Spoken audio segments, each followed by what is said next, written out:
بسم الله الرحمن الرحيم. ألف لام را، تلك آيات الكتاب المبين. إنا أنزلناه قرآنا عربيا لعلكم تعقلون. نحن نقص عليك أحسن القصص بما أوحينا إليك هذا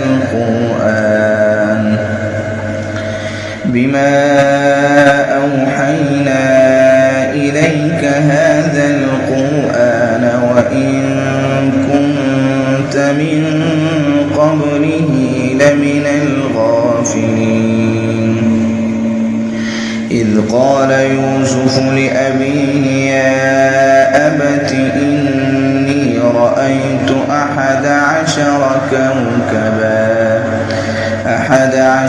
كوكبا والشمس والقمر رأيتهم لي ساجدين. قال يا بني لا تقصص رؤياك على إخوتك فيكيدوا لك كيدا، إن الشيطان للإنسان عدو مبين. وكذلك يجتبيك ربك ويعلمك من تأويل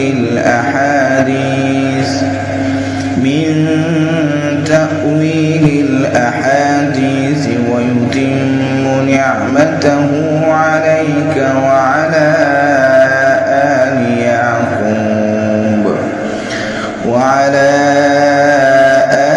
يعقوب كما أتمها على أبويك من قبل إبراهيم وإسحاق إن ربك عليم حكيم. لقد كان في يوسف وإخوته آيات للسائلين، إذ قالوا ليوسف وأخوه أحب إلى أبينا منا ونحن عصبة إن أبانا لفي ضلال مبين. اقتلوا يوسف أو اطرحوه أرضا يخل لكم وجه أبيكم وتكونوا من بعده قوما صالحين. قال قائل منهم لا تقتلوا يوسف وألقوه في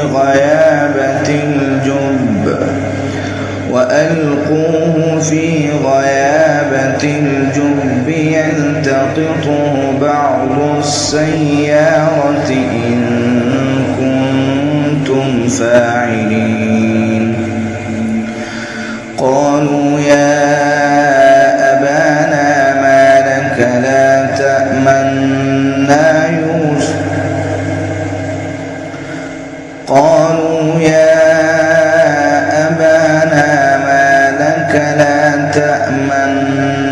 على يوسف وإنا له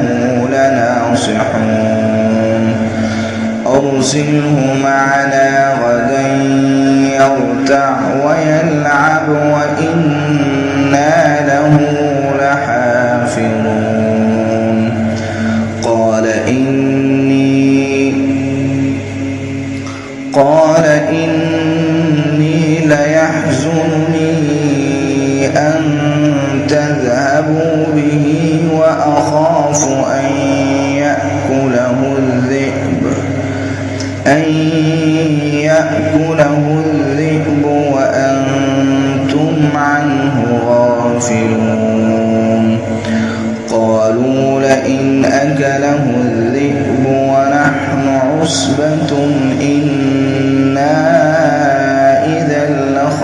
خاسرون فلما ذهبوا به وأجمعوا أن يجعلوه في غيابة الجب وأوحينا إليه لتنبئنهم بأمرهم هذا وهم لا يشعرون وجاءوا أباهم عشاء يبكون قالوا يا أبانا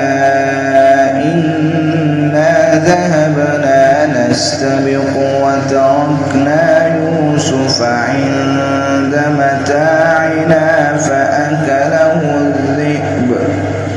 وما أنت بمؤمن لنا ولو كنا صادقين وجاءوا على قميصه بدم كذب قال بل سولت لكم أنفسكم أمرا فصبر جميل والله المستعان على ما تصفون وجاءت سيارة فأرسلوا واردهم فأدلى دلوه قال يا بشرى هذا غلام وأسروه بضاعة والله عليم بما يعملون وشروه بثمن بخس دراهم معدودة وكانوا فيه من الزاهدين وقال الذي اشتراه من مصر لامرأته أكرمي مثواه عسى أن ينفعنا أو نتخذه ولدا وكذلك مكنا ليوسف في الأرض ولنعلمه من تأويل الأحاديث والله غالب على أمره ولكن أكثر الناس لا يعلمون ولما بلغ أشده آتيناه حكما وعلما وكذلك نجزي المحسنين وراودته التي هو في بيتها عن نفسه وغلقت الأبواب وقالت هيت لك قال معاذ الله إنه ربي أحسن مثواي إنه لا يفلح الظالمون ولقد همت به وهم بها لولا أن رأى برهان ربه كذلك لنصرف عنه السوء والفحشاء إنه من عبادنا المخلصين واستبق الباب وقدت قميصه من دبر وألف يا سيدها لدى الباب قالت ما جزاء من أراد بأهلك سوءا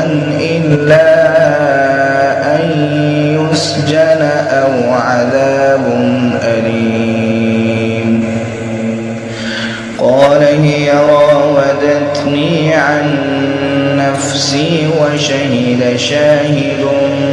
من أهلها إن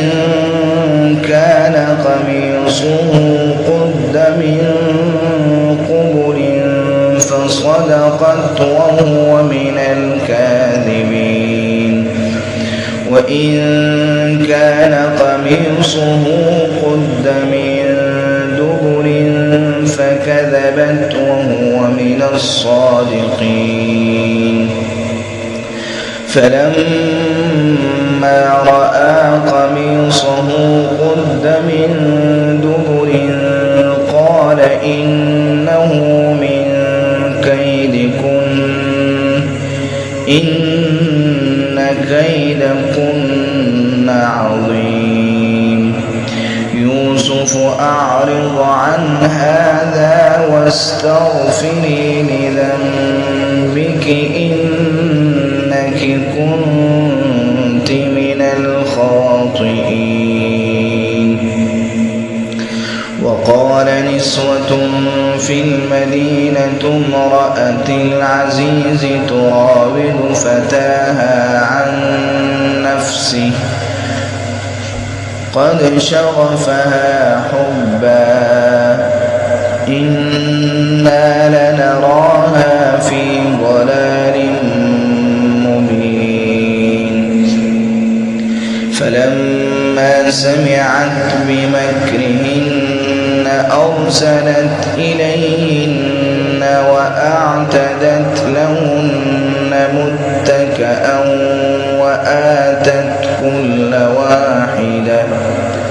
وآتت كل واحدة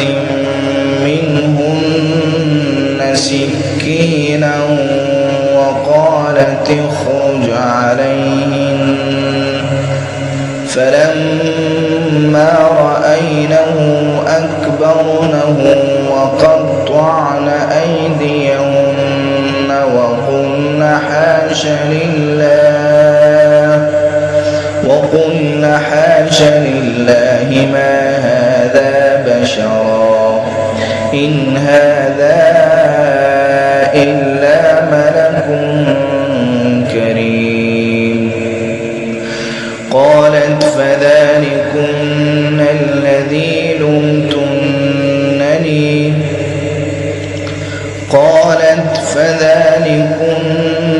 الذي لمتنني فيه ولقد راودته عن نفسه فاستعصم ولئن لم يفعل ما آمره ليسجنن وليكونن من الصاغرين قال رب السجن أحب إلي مما يدعونني إليه وإلا تصرف عني كيدهن أصب إليهن وأكن من الجاهلين فاستجاب له ربه فصرف عنه كيدهن إنه هو السميع العليم ثم بدا لهم من بعد ما رأوا الآيات ليسجننه حتى حين ودخل معه السجن فتيان قال أحدهما إني أراني أعصر خمرا وقال الآخر إني أراني أحمل فوق رأسي حبزا وقال الآخر إني أراني أحمل فوق رأسي خبزا تأكل الطير خير منه نبئنا بتأويله إنا نراك من المحسنين قال لا يأتيكما ترزقانه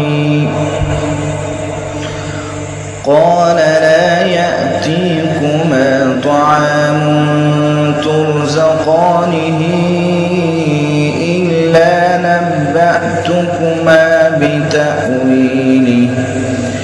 إلا نبأتكما بتأويله قبل أن يأتيكما ذلكما مما علمني ربي إني تركت ملة قوم لا يؤمنون بالله وهم بالآخرة هم كافرون واتبعت ملة آبائي إبراهيم وإسحاق ويعقوب ما كان لنا أن نشرك بالله من شيء ذلك من فضل الله علينا وعلى الناس ولكن أكثر الناس لا يشكرون يا صاحبي السجن أأرباب متفرقون خير أم الله الواحد القهار ما تعبدون من دونه إلا أسماء سميتموها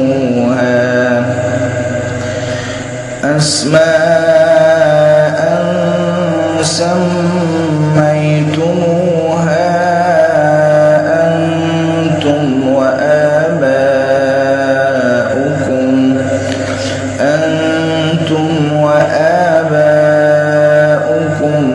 ما أنزل الله بها من سلطان إن الحكم إلا لله أمر ألا تعبدوا إلا إياه ذلك الدين القيم ولكن أكثر الناس لا يعلمون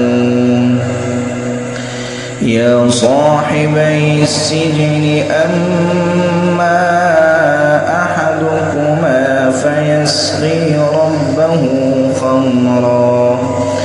وأما الآخر فيصلب فتأكل الطير من رأسه قضي الأمر الذي فيه تستفتيان وقال للذي ظن أنه ناج منهما اذكرني عند ربك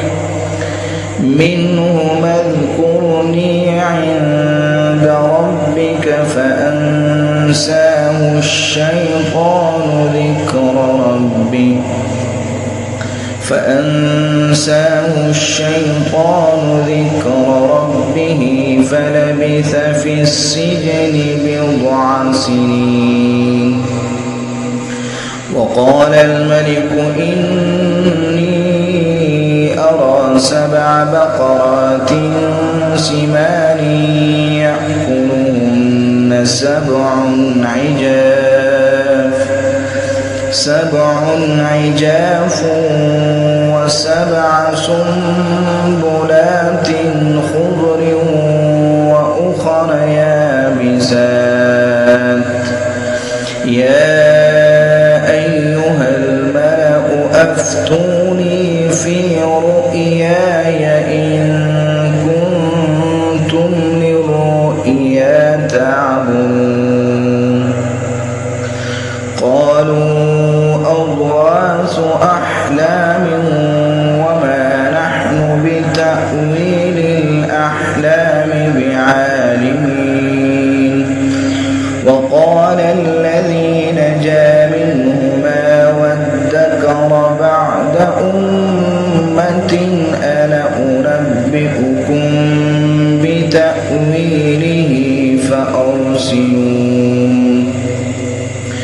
يوسف أيها الصديق أفتنا في 7 بقرات سمان يأكلهن 7 عجاف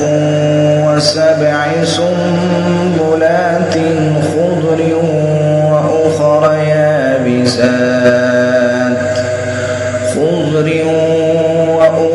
يابسات لعلي أرجع إلى الناس لعلهم يعلمون قال تزرعون 7 سنين دأبا فما حصدتم فذروه في سنبله إلا قليلا مما تأكلون ثم يأتي من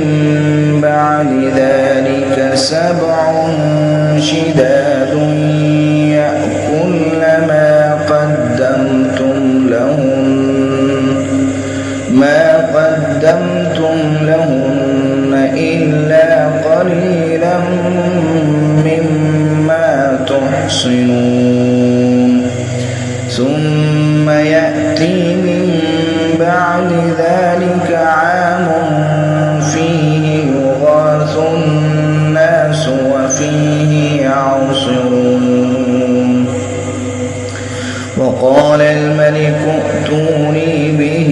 فلما جاءه الرسول قال ارجع إلى ربك فاسأله ما بال النسوة اللاتي قطعن أيديهن إن ربي بكيدهن عليم قال ما خطبكن إذ راوتن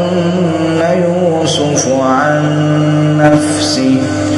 قلن حاش لله ما علمنا عليه من سوء قالت امرأة العزيز الآن حصحص الحق أنا راودته عن نفسه